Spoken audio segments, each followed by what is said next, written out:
This program is brought to you by Real Estimate. Get a free real estimate of your home's value today on the realestate.com.au app.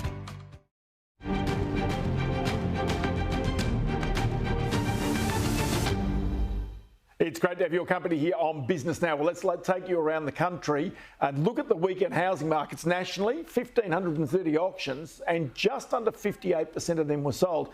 In Sydney, 611 auctions, seems to be a little less, and a clearance rate here, 56%. In Melbourne, 566 auctions, 62% sold there. Now, Brisbane had 57 auctions, clearance rate there of 52.6%. Have a look at Adelaide, 64 auctions. It was super strong.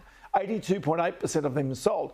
Canberra, equally as strong, 49 auctions, clearance rate close to 84%. And finally, Perth, just 3 auctions, but 574 private sales. Let's bring in here Eleanor Creagh, Senior Economist at the REA Group.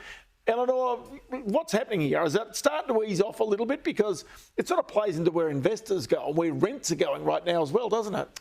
Yeah, look, I mean, we're certainly seeing auction clearance rates pull back from those stronger levels we were seeing earlier in the year, although the number of properties heading to auction does still remain pretty strong for this, what is typically a quieter winter period. We're still seeing that pretty unseasonal strength in auction volumes, actually. We're continuing to see also strength in new listings volumes and particularly those markets that have been very, very tight and haven't joined the trend in terms of the uplift in listings like Sydney and Melbourne. So that's Brisbane, Adelaide and Perth, now also seeing an uplift in new listings, so more choice for buyers. And I think that's contributing to, I guess, a little bit of that pullback in auction clearance. So that's either people upgrading, but the investor market's the key here, and it's what happens with rents and therefore what happens with interest rates that they're going to be most interested in right now.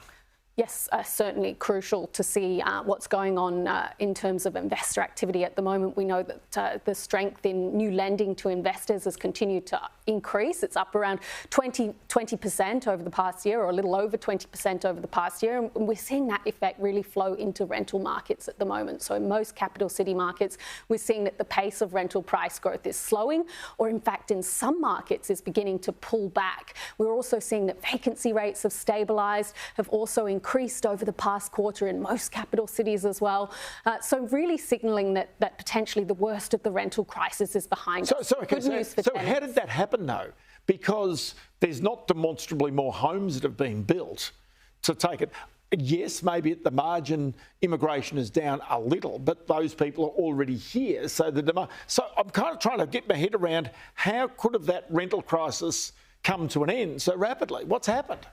So I think it's a combination of demand pulling back and at the same time supply increasing. So we're seeing that uplift in investor activity and purchases by investors is adding to the pool of available rentals. So we're seeing rental supply increase. At the same time, we're also seeing that demand to rent is pulling back slightly. So we've got fewer international student arrivals. We've got migration coming off a little bit. We're also seeing probably that more people are being forced to live together. So more share housing or more people living with family. So that combined. Now you get to the point for me. So in other words, what's happened is that the rental crisis has changed behaviour. So either there's more people per household, because remember, Australia had one of the lowest rates of people per household in the world, and or the second thing is that there are people who are just staying at home. Yes, so certainly those smaller household sizes were a huge contributor to the rental crisis, and it meant that for our given population, we needed more homes to house those renters, with household sizes having reduced so significantly throughout the pandemic. And also, state governments have imposed taxes on empty homes. Now, that'll push some people to suddenly say, oh, I can't afford this, and either push their property out into the market or try and get some tenants. Yeah, that's exactly right. And I think we're likely seeing also that more people are being forced to share.